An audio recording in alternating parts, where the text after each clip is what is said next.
Hola amigos de Diario La Prensa, les saluda Marisol Soto y en esta ocasión me acompaña el doctor Dalio Gómez y es que hoy vamos a hablar acerca de la cirugía bariátrica, este procedimiento que ayuda a las personas que tienen obesidad. Doctor, bienvenido.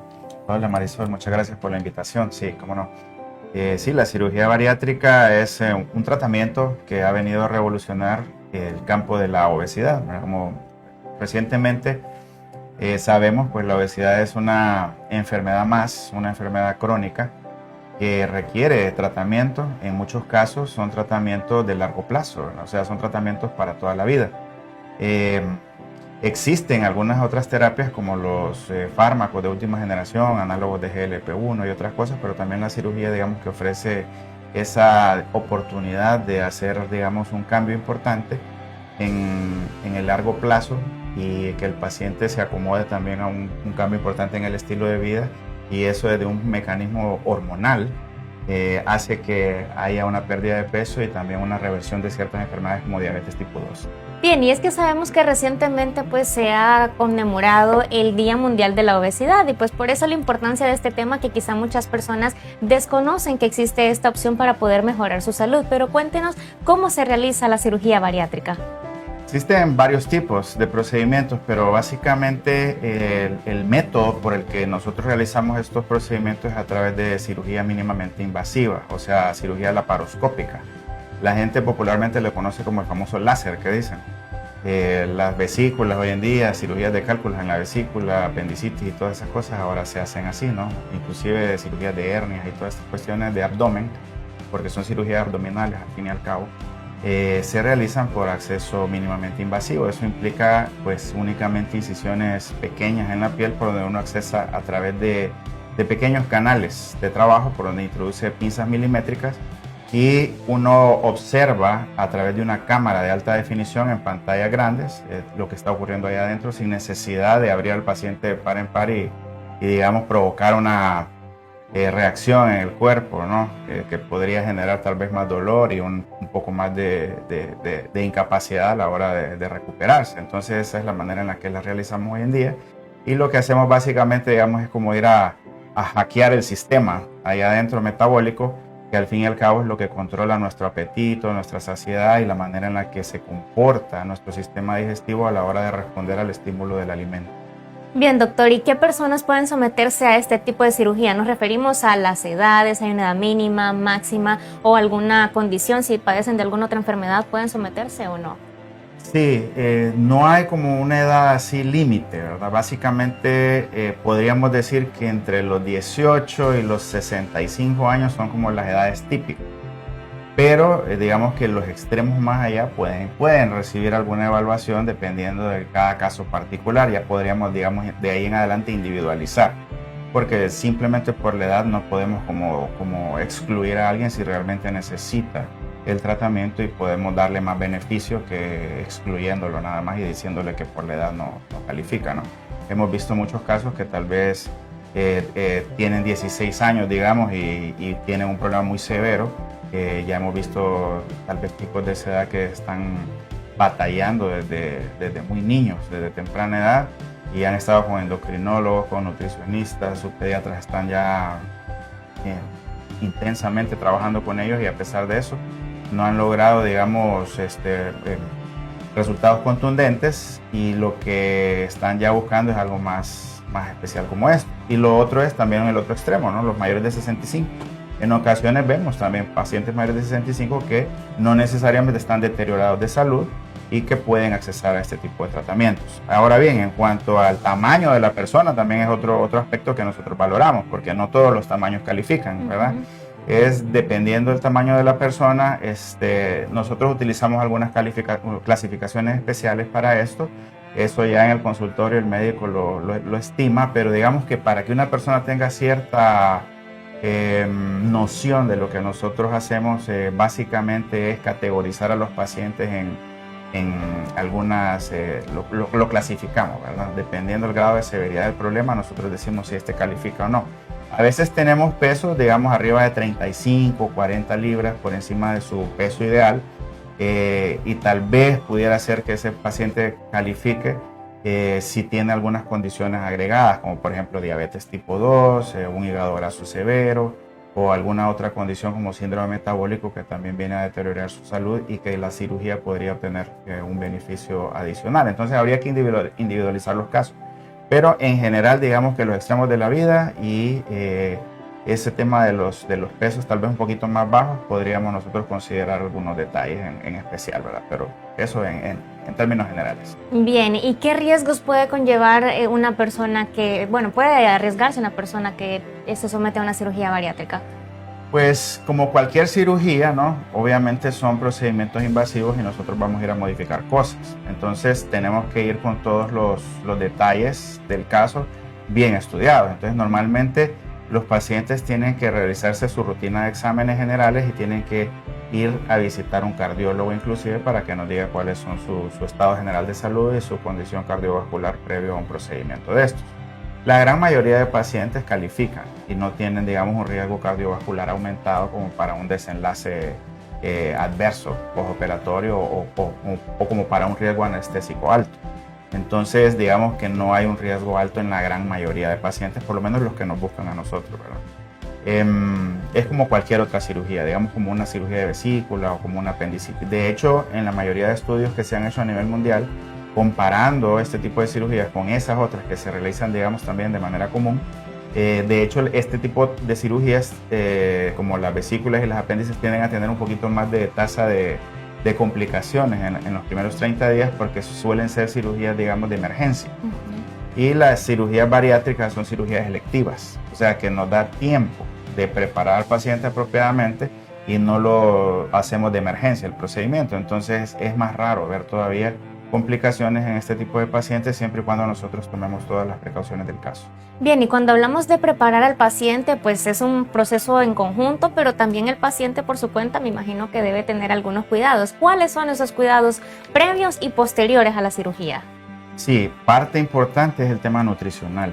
Entonces hay un acompañamiento de un nutricionista especializado en eso porque hay una especialidad aparte. Los nutricionistas, si bien hay nutricionistas generales, hay nutricionistas clínicos, pero también hay nutricionistas bariátricos. Ya viene siendo como un área específica de la nutrición clínica. Entonces los nutricionistas bariátricos le dan acompañamiento al paciente desde el principio para darle ciertas indicaciones, ciertas instrucciones preoperatorias para preparar al paciente y disminuir riesgos preoperatorios y postoperatorios o perioperatorios. Entonces, de esa manera, como muchas veces vemos, hay pacientes que nos buscan y que tienen tal vez hipertensión arterial o tienen diabetes o tienen otras enfermedades acompañantes que nosotros queremos que esas enfermedades lleguen lo mejor controladas posibles. Entonces sabemos que mediante ciertas medidas de dieta y ejercicio preoperatorio podemos controlarlas mucho mejor y no necesariamente solo con medicamentos. Entonces ahí es donde entra la parte nutricional y hacemos trabajos preoperatorios con nutrición de mínimo desde 15 días hasta 3 meses o lo que sea necesario preoperatorio para poder acondicionar bien a ese paciente antes de llevarlo a quirófano. Y luego viene los cuidados postoperatorios que también son necesarios, ¿verdad? Los primeros 30 a 45 días normalmente son los más intensos en cuanto al tema nutricional, porque son etapas de cicatrización y cuestiones así, necesitamos un poco de apoyo en ese sentido, y ya luego el nutricionista lo escala, digamos, hacia una alimentación corriente, y al paciente de ahí en adelante necesita ciertas instrucciones importantes que ya el nutricionista le va dando en ese sentido, pero sí es necesario básicamente ese tema nutricional, y que el paciente ponga de su parte también en los cuidados de hábitos y de algo de actividad física para darle soporte a los resultados que va a obtener después del procedimiento. Bien, doctor, ¿y cuántos días de reposo después de la cirugía se necesitan? Normalmente 15 días, normalmente. Rara vez tenemos que dar un poco más de reposo, pero nosotros lo citamos a los 7 días o a los 8 días en el consultorio para revisión postoperatoria y la gran mayoría de pacientes está en condiciones bastante óptimas. Lo que pasa es que tal vez en esos primeros días postoperatorios la dieta en la que están en una fase de solo líquidos, cremas, gelatinas.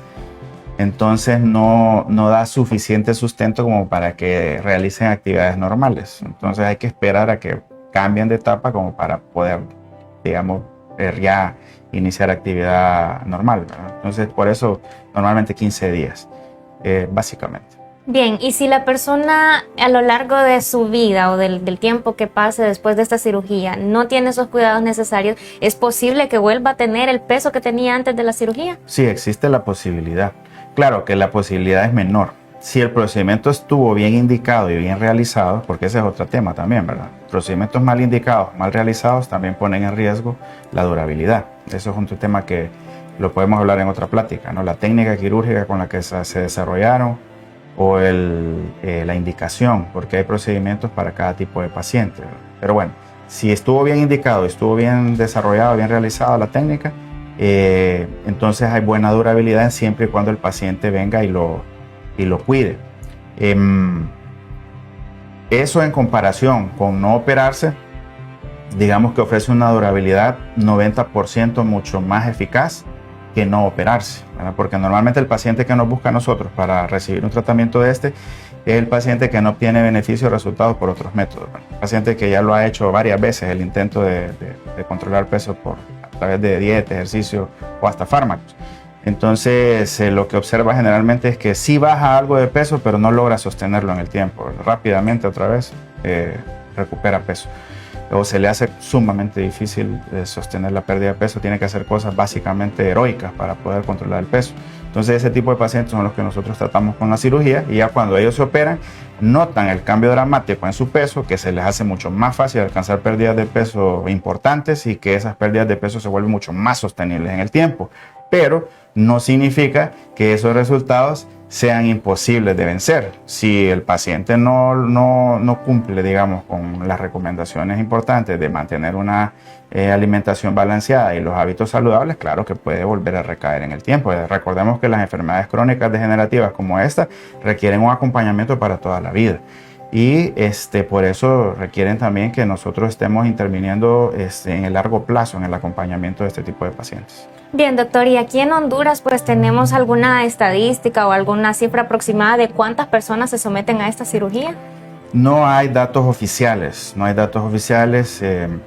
digamos que tendríamos que sentarnos para empezar en cuanto a los cirujanos que nos dedicamos a este tipo de procedimientos de manera, digamos, profesional, ¿no? En el colegio médico creo que ahorita de repente habríamos unos 3 tal vez profesionales colegiados debidamente en esto. ¿En todo el país? Sí, en todo el país. Creo que hay 2 que están en proceso de colegiación y estoy yo, o sea, 3. Y tendríamos que sentarnos a hacer números realmente, ¿verdad? Más o menos de cuánto se está realizando en el día a día o mes a mes. Sé que se hacen procedimientos también aparte, pero tal vez esa sería otra categoría de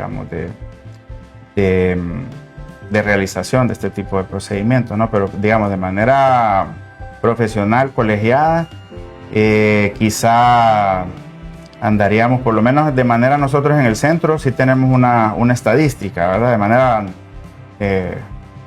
individual, ¿verdad? No puedo hablar a nivel de país porque, como les digo, tendríamos nosotros que sacar una estadística ya hablando con los demás profesionales. Pero nosotros más o menos manejamos 3 a 5 casos semanales. Entonces, en ese sentido, mensualmente estamos manejando unos 12 casos más o menos por mes, o 10 a 15 casos por mes más o menos. Entonces estamos hablando de 150 promedio de casos anuales. Esa viene siendo la estadística de nosotros aproximada. Bien, doctor, excelente. Muchísimas gracias por esta información muy valiosa. Y pues si hay alguna persona que esté interesada en detalles más profundos o en algún proceso personalizado con usted, ¿cómo lo pueden encontrar? ¿Dónde atiende usted? Sí, estamos localizados en Hospital del Valle, Condominio del Valle 2, en el 4º piso, en el número 402. Y para consultas a través del WhatsApp en el número 88461573 y también en las redes sociales, Dr. Dalio Gómez, en el Instagram, Facebook, en el TikTok también. O si no, también en el Google pueden poner ahí Dr. Dalio Gómez y pueden encontrarnos por ahí. Bueno, doctor, le agradecemos por este espacio y por esta información, y a todos los que se han conectado con nosotros, sigan pendientes de todas las redes sociales de Diario La Prensa. Hasta la próxima.